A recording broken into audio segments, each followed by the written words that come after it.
Olá, nesse vídeo eu quero falar para vocês sobre a conversa na fase REM do sono. Como que é, como faz, para que serve, vamos tirar essas dúvidas aqui. A conversa na fase REM do sono é uma ferramenta terapêutica que toda mãe pode usar em casa sem custo nenhum para tratar problemas como disfunções de sono, choro excessivo sem motivo, problemas de amamentação, problemas de alimentação e até mesmo doenças. Como que ela funciona? Primeiro, a gente tem que entender que a fase REM do sono é aquela fase de sono profundo. O sono REM é um período do sono em que nós consolidamos as nossas memórias a longo prazo. É aquela hora que a gente processa o que aconteceu no nosso dia e coloca lá no nosso hardware e que, dependendo daquilo que aconteceu, pode vir a ser consolidado como uma crença. Por isso que conversar com a criança na fase REM do sono pode ajudar a reprogramar uma memória negativa ou um choque emocional traumático que possa intervir nas reações que ela vai ter na vida. A gente tende a acreditar que as crianças não têm memória, por terem nascido há tão pouco tempo, mas a verdade é que uma criança, mesmo recém-nascida, já tem bastante memória. A memória de uma criança, ela se constitui de toda a fase de pré-concepção, concepção, gestação, o parto, o aleitamento e para as crianças maiores até os 3 primeiros anos de vida. Todo esse período constitui a memória primordial da criança que vai gerar as principais crenças que vão conduzir as suas ações durante toda a vida. Além dessas memórias, tem também as memórias herdadas do pai e da mãe, as memórias dos ancestrais e padrões familiares que ela traz e todo o estado emocional dos pais e do contexto enquanto elas estavam sendo geradas. Tudo isso ela já traz assim que ela nasce.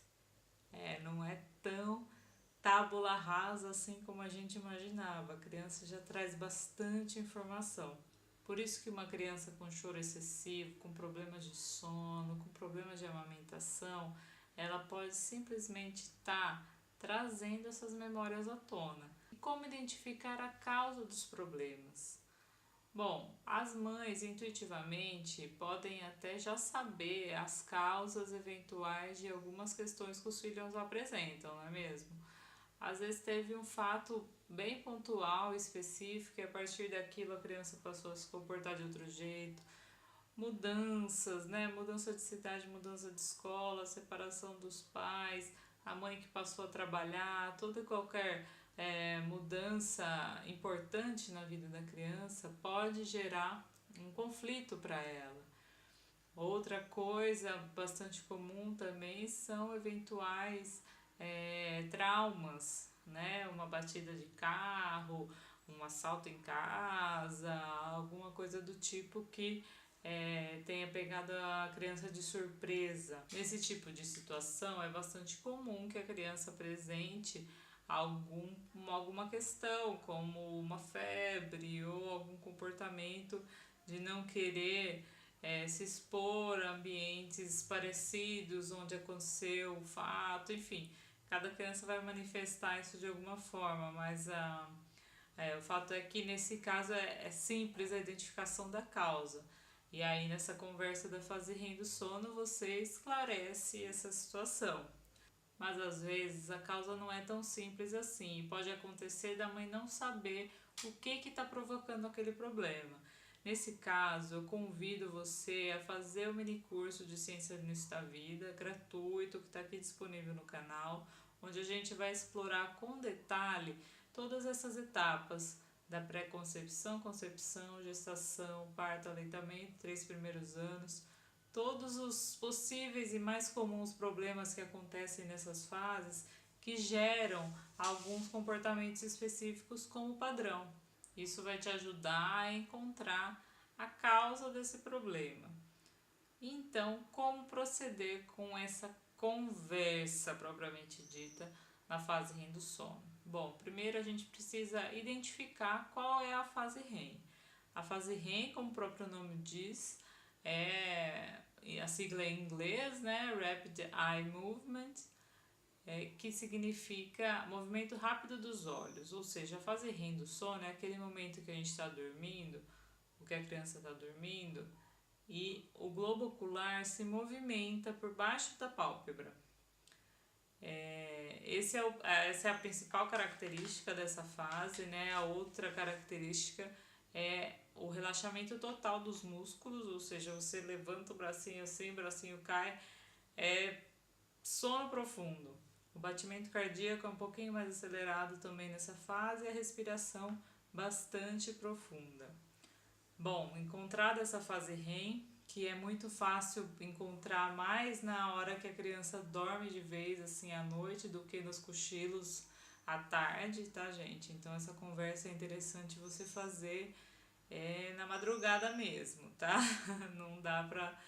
Dá, mas é mais garantido nessa hora da noite que a fase REM ela é um pouquinho mais prolongada. Nos cochilos, às vezes, ela é muito curta. Fica a dica aí. Bom, então uma vez identificada a fase REM, ok, o que eu falo? Então, o que eu vou falar? São 3 dicas base. A verdade. Primeira dica e fundamental é dizer a verdade. Você sempre vai falar absolutamente a verdade nessa hora. Não inventa historinha. A melhor coisa pra gente fazer sempre com nossos filhos é dizer a verdade. Mas nessa fase você pode dizer a verdade mesmo, não precisa maquiar nada, porque ali você não tá falando com uma criancinha. Você tá falando com o subconsciente dela que não tem idade. Ele é maduro o suficiente para entender o problema real. Pode ser honesto, sincero e falar mesmo, tá? Não é para pedir desculpas, não é hora de pedir desculpas ali, é hora de esclarecer uma situação. Pedir desculpas nessa hora é como se a gente encontrasse alguém na rua, de repente a pessoa falasse, nossa, olha, perdão, viu, perdão e 1000 desculpas, e desaparecesse. Você ia simplesmente ficar se questionando o que é que ele está pedindo desculpa, o que aconteceu, por que aquilo, e aquela situação não ia resolver nada. Então não é o momento de pedir desculpas, tá? Desculpa não esclarece nada para a criança ali. Ela serve muito mais para você do que para ela, então se é uma situação em que você errou em alguma coisa, primeiro de tudo se perdoa em relação a isso, que esse auto-perdão vai irradiar para a criança e tá desculpado.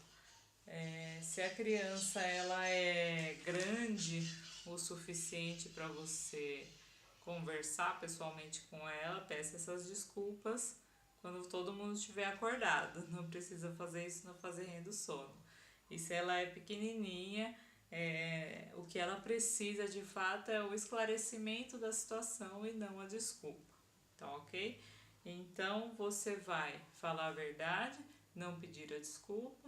E a terceira dica é falar exclusivamente da causa que você identificou e esclarecer a situação. É esse o objetivo dessa conversa na fase REM do sono, esclarecer uma situação, porque a criança ela absorve as informações de maneira literal. Então, quando a gente tem uma briga e fala que tudo vai acabar, eu nunca mais vou aparecer aqui e coisas do gênero, a criança absorve isso como real, como verdade, e espera que você nunca mais apareça. Isso para ela é um choque muito grande, né? Por mais que às vezes ela não aparente isso no momento, mas ela absorveu aquela informação e tá ali processando aquilo e que pode vir à tona depois como alguma interdição, alguma questão comportamental que ela apresente. Por isso é muito importante a gente identificar a causa real e esclarecer essa situação.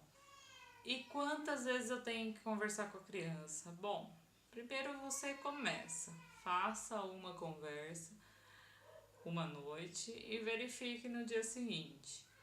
É muito comum que resultados já apareçam depois de uma primeira conversa, mas também é claro que a maioria desses processos são mais lentos, né? Demandam uma, duas, três, às vezes mais conversas, que é uma coisa boa para você também, é um tempo para você ir identificando as reais causas, às vezes contando sobre uma, vai emergir uma outra coisa e assim vai surgindo a verdade para você também. Então é interessante insistir um pouquinho nessa conversa, porque ela vai trazer resultados. Caso você não verifique resultados, o que pode estar acontecendo é você não estar tratando a causa real do problema. Até que idade eu posso conversar com a criança na fase REM do sono? Isso fica a critério do seu bom senso. Eu sempre aconselho que a conversa aconteça com uma criança a qual não é possível a gente ter essa conversa pessoalmente quando ela estiver acordada, ou seja, crianças pequenas, até os 7, 8 anos, por aí. A partir disso, é muito mais aconselhável você sentar e conversar com a criança pessoalmente. Ela é capaz de entender uma situação, talvez você tenha que simplificar algumas coisas eventualmente, mas hoje uma criança de 8, 9 anos já é capaz de entender situações bem complexas. Então pode sentar e conversar. Eu posso conversar na fase REM do sono com meu filho de 19 anos ou com meu marido? Não faça isso. Isso se chama indução, manipulação. Isso não é legal, isso é antiético. Não faça isso. A conversa na fase REM do sono é para ser usada como uma ferramenta terapêutica de ajuda a crianças, para ajudá-las a reprogramar memórias traumáticas e choques emocionais. Se você tem uma memória traumática, um choque emocional que precisa ser reprogramado e você já é um adulto, você precisa procurar um terapeuta que faça esse trabalho. Existem milhares de ferramentas terapêuticas hoje de reprogramação mental. Use e abuse dessas ferramentas, elas são maravilhosas, servem para o seu desenvolvimento pessoal e tem para todos os bolsos, desde uma sessão de barra de axis até renascimento, enfim, busque aquela que te chamar e faça isso com um profissional, tá ok? Uma coisa importante da gente entender é que a criança, ela é espelho, muito até os 3 anos, em certa medida até os 5 e um pouco até os 7 anos. Portanto, quando há algo de errado com a criança, para quem que a gente deve olhar? Para o pai e para a mãe, ou imediatamente para os cuidadores que mais ficam com a criança, se não são o pai e a mãe. É para esse contexto que a gente tem que olhar e ver o que está acontecendo. Porque o comportamento, a disfunção, qualquer questão que a criança está apresentando é uma mensagem dizendo que algo não está bem e, portanto, precisa ser olhado. Espero ter esclarecido para vocês como funciona essa ferramenta da fase REM do sono. É importante sempre lembrar que toda disfunção da criança deve ser seguida, acompanhada com carinho, também por profissionais, mas que os pais podem sim ajudar nesse processo, reconhecendo as reais causas do problema, reconhecendo em si aquilo que originou aquela situação e trabalhando então nessas conversas. Obrigado para você que assistiu até aqui e até a próxima.